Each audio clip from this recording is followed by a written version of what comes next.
Well, the stats says it all. This year was the deadliest for Nigeria and Nigerians in more than a decade. In the Middle Belt, much of this violence is tied to farmer-herder clashes as competition for land and resources between farming communities and livestock herders escalates. Well, thousands have been killed or displaced and entire villages disrupted. The federal government says it is acting. A new committee on livestock development has been set up aimed at resolving these tensions and creating more sustainable grazing systems. But with abductions and attacks continuing, the question remains, can policy and livestock reforms restore safety and peace for communities that have lived through years of violence? I'm now being joined by Minister of Livestock Development, Mukhtar Maiha. Glad to have you. Thank you, Chief. Join us on Prime Time, Honorable Minister. Well, let's start from where it all began. The proposal your ministry sent to the Council for endorsement with the goal of repositioning, as it were, livestock sector as a modern, what you call a modern, peaceful and profitable engine of national development. Tell us about that proposal. Well, thank you, Chief. Thank you for having me on this program. If we rewind back a little into around May this year, we made a presentation to the National Economic Council on what we call the National Livestock Growth Acceleration Strategy. That is a strategy we crafted that looked at all the legacy documents on livestock policies in the last 15-20 years, including the recent Professor Atahiru Jega report, who was a co-chairman of the Presidential Livestock Reform Implementation Committee. We looked at all these policy legacy issues and came up with a strategy that will now drive the livestock transformation, as it were. Part of the 10 pillars that we have identified to drive these livestock sector reforms from a base value of $32 billion to $74 billion in the next 10 years. We have identified about 10 pillars. That's more than doubling it. That's precisely about 130-something% increase. That is a very, very ambitious, but I think, again, very achievable target. Now, part of those 10 pillars, fundamental pillars that we have identified, one important pillar that we believe will make a definitive mark in the transformative journey that we're embarking upon is the issue of the utilization of the grazing reserves. We have mined data on the livestock sector, everything, upstream, midstream, downstream. Whatever we believe can assist in this transformative journey, we didn't leave it.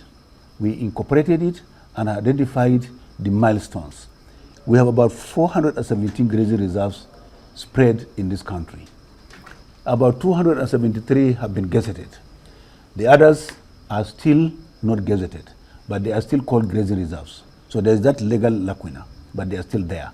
Many of them have been encroached upon, but none of them, since pre-independence times, have been rehabilitated, developed, given the necessary infrastructure to receive cattle, to receive livestock in a sedentary format.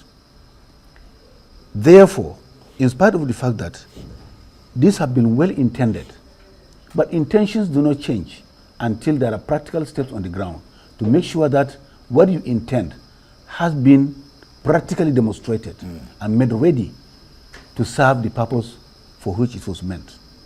And therefore, those grazing reserves have been there, yet the itinerant lifestyle of the pastoralists have continued over the years.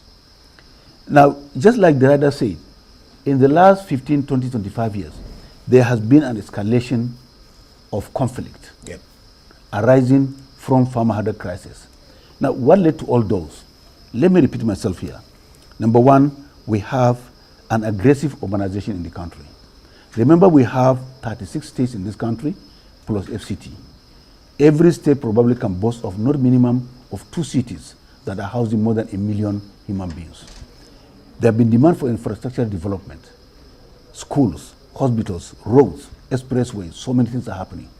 And these are happening on land.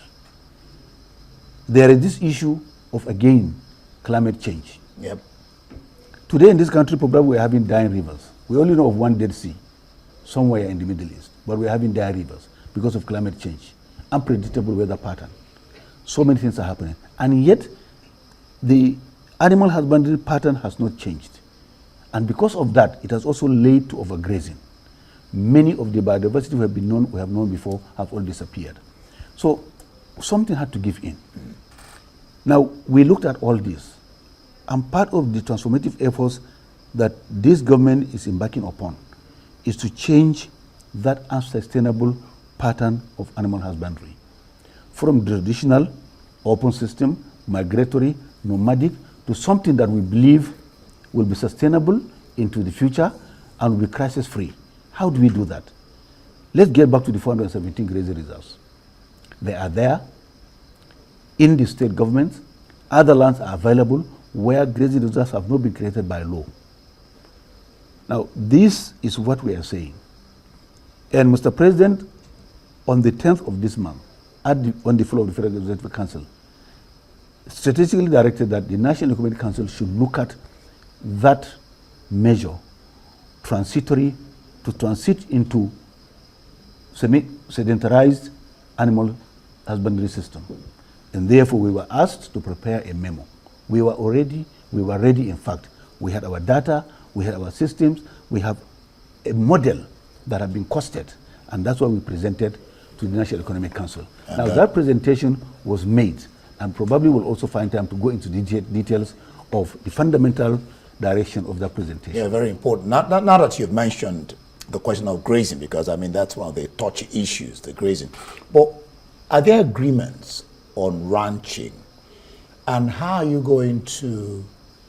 intend to bring the people concerned on board? I mean, talking about the people who move cattle here and there. How have you factored them in to these ideas you're proposing? Remember, I talked about ranching. Absolutely. The Federal Ministry of Livestock Development is concerned about all farmable animals, from the bee to the rabbit to the grass cutter to pig to sheep to goat to cattle, donkey, horses, and camels. These are what we call farmable animals. And these are under the purview of the ministry. And each of these today, if you do an in-depth study, has a traditional method of farming and a modern method of farming. And it's part of it's a fundamental remit of this ministry to transit each of these value chains from its current traditional format to a modern, commercial, sustainable format. Whether you are doing beekeeping, you are doing camel, you are doing piggery, whatever you are doing, this is our remit. However, people are always focusing on the larger ruminants. That's what you can now call the cattle. Because obviously, they are at the front end. These are the more visible, and we have been probably in the last few years have seen a lot of pains from that. Now, about bringing livestockers on board. Here now to refer to your question precisely about pastoralists. And these pastoralists, they have donkeys, they have sheep, they have goats, they have camels, and they have cattle. We have been holding sensitization with them in the last 1 year. Okay. We have had a 2-day workshop, intensive workshop with 34 organizations from across all over the country.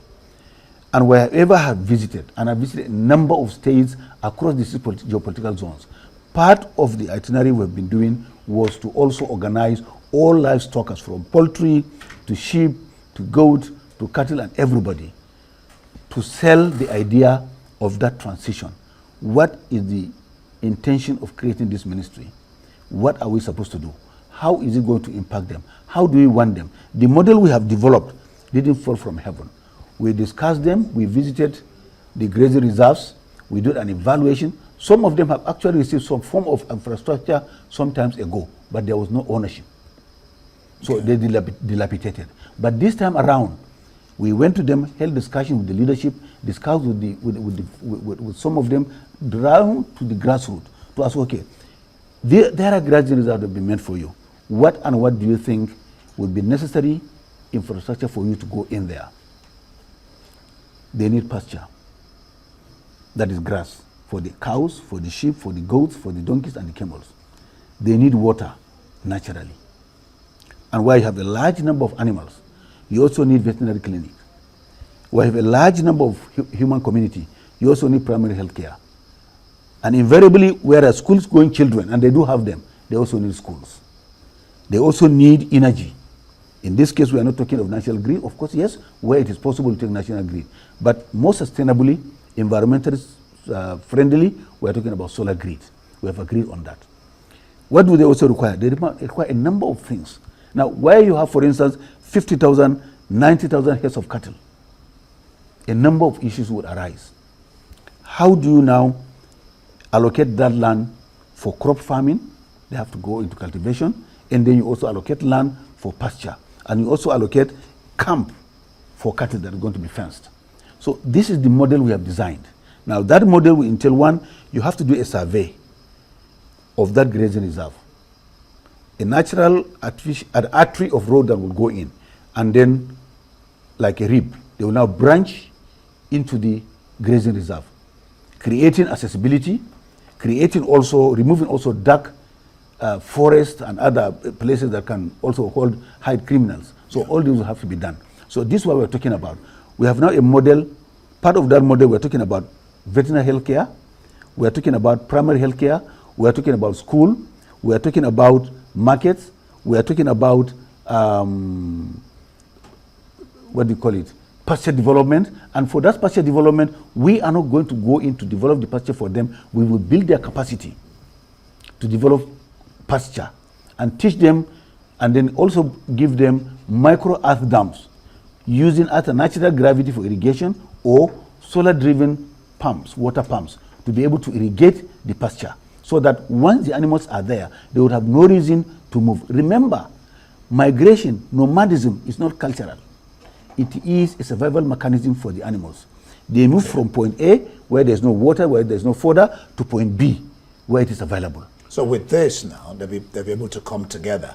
And you start probably having something like ranches. Yes, so each of the grazing reserves will now become a ranch, a communal ranch.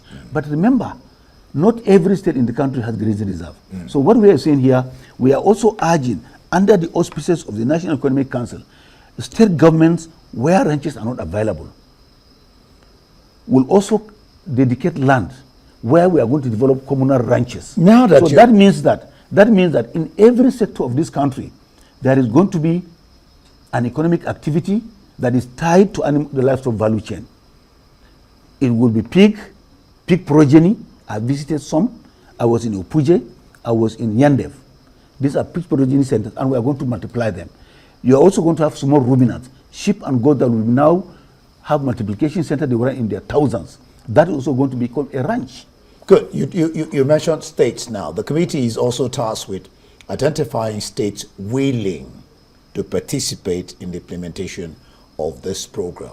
Yeah. So what's this about? Have you set out to be able to do that? How are you going to get states that are willing? The underlying word here is willing to participate. Have you set out to do that, and which states are willing to participate, or how you get them to be willing to participate? And then added to that, what's the span? What span are you looking at when we can get these cattle out of the main roads and bring them, we'll stop seeing them on the roads? Okay, let's start with the states. Agriculture is on the concurrent list. Federal, state, and local constitutionally have the legal cover to go into agriculture. The resources we're talking about, the land resources, belong to state governments. These animals are in states and in fact in local government. The federal government doesn't have land. We are going to work with the state government, to work with them hand in glove, to make sure that whatever we are going to do, in, for instance, one state, if that other state is willing to give land, and most of them are willing to give land because this is an economic activity. Remember, wherever we're going to have these ranches, a number of things are going to happen. Apart from the model that I've described, imagine, for instance, in a place where you have 50,000 heads of cattle. Once they are sedentarized, we are going to go into massive genetic improvement.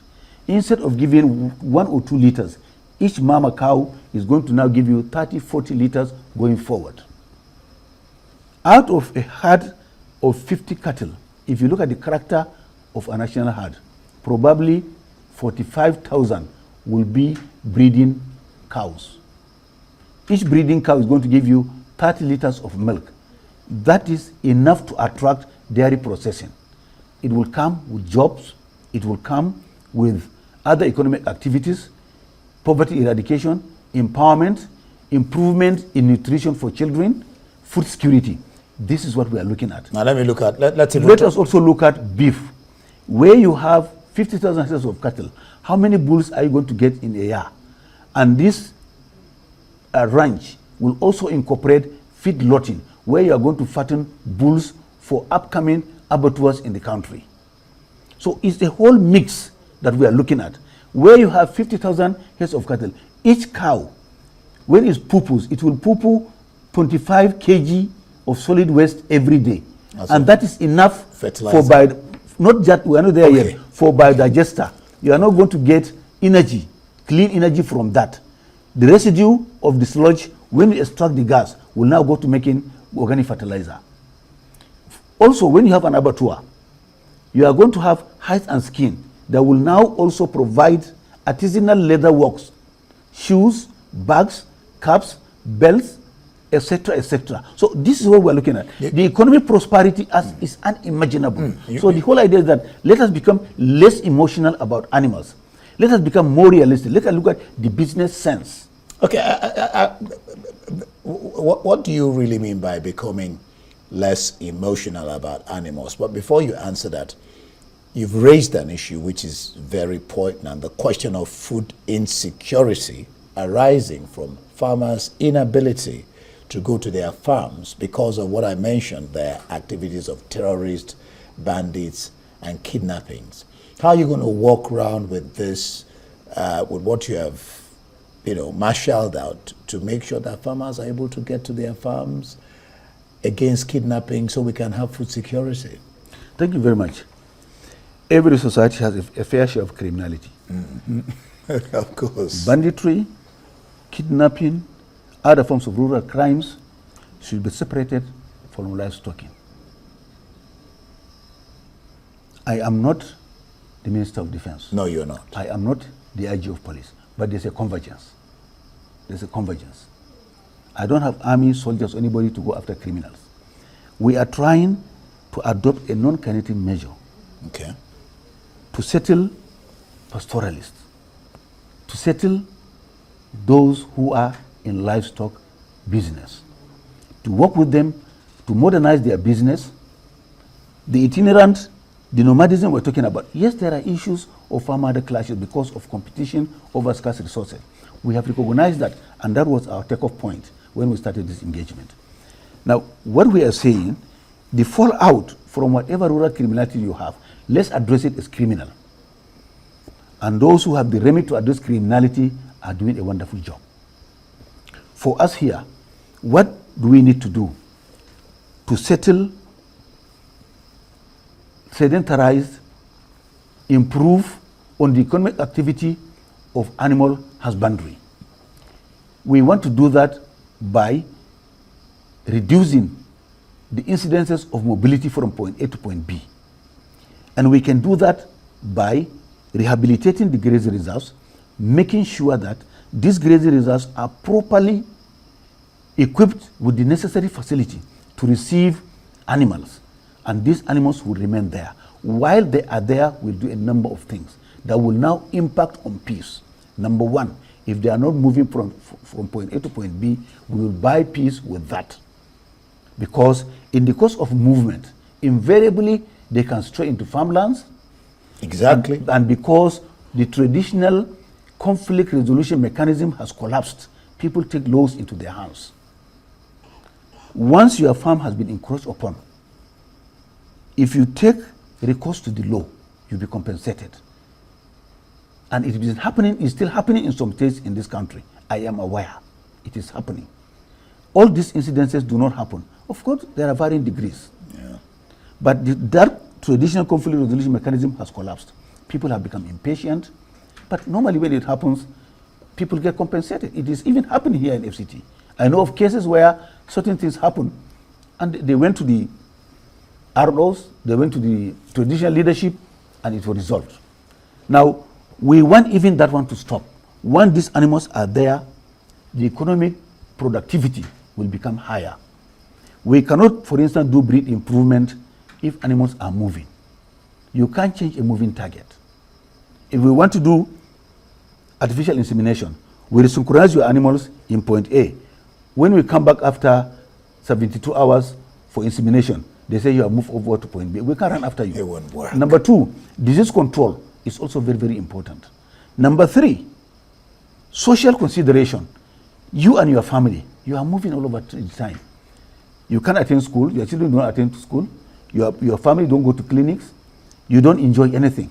So what we are saying, even as social consideration, we want you to remain in one place so that you become part of the qualitative life that this government is providing. Right. And the government is ready with a back of commitment to provide these infrastructure in the grazing areas so that the pastoralists themselves can settle, be part of this community, part of the development, inclusive development in this country. That all this is thinking about. Thank you so much, Honorable Minister of Livestock Development, Mukhtar Maiha, for being on Arise Prime Time.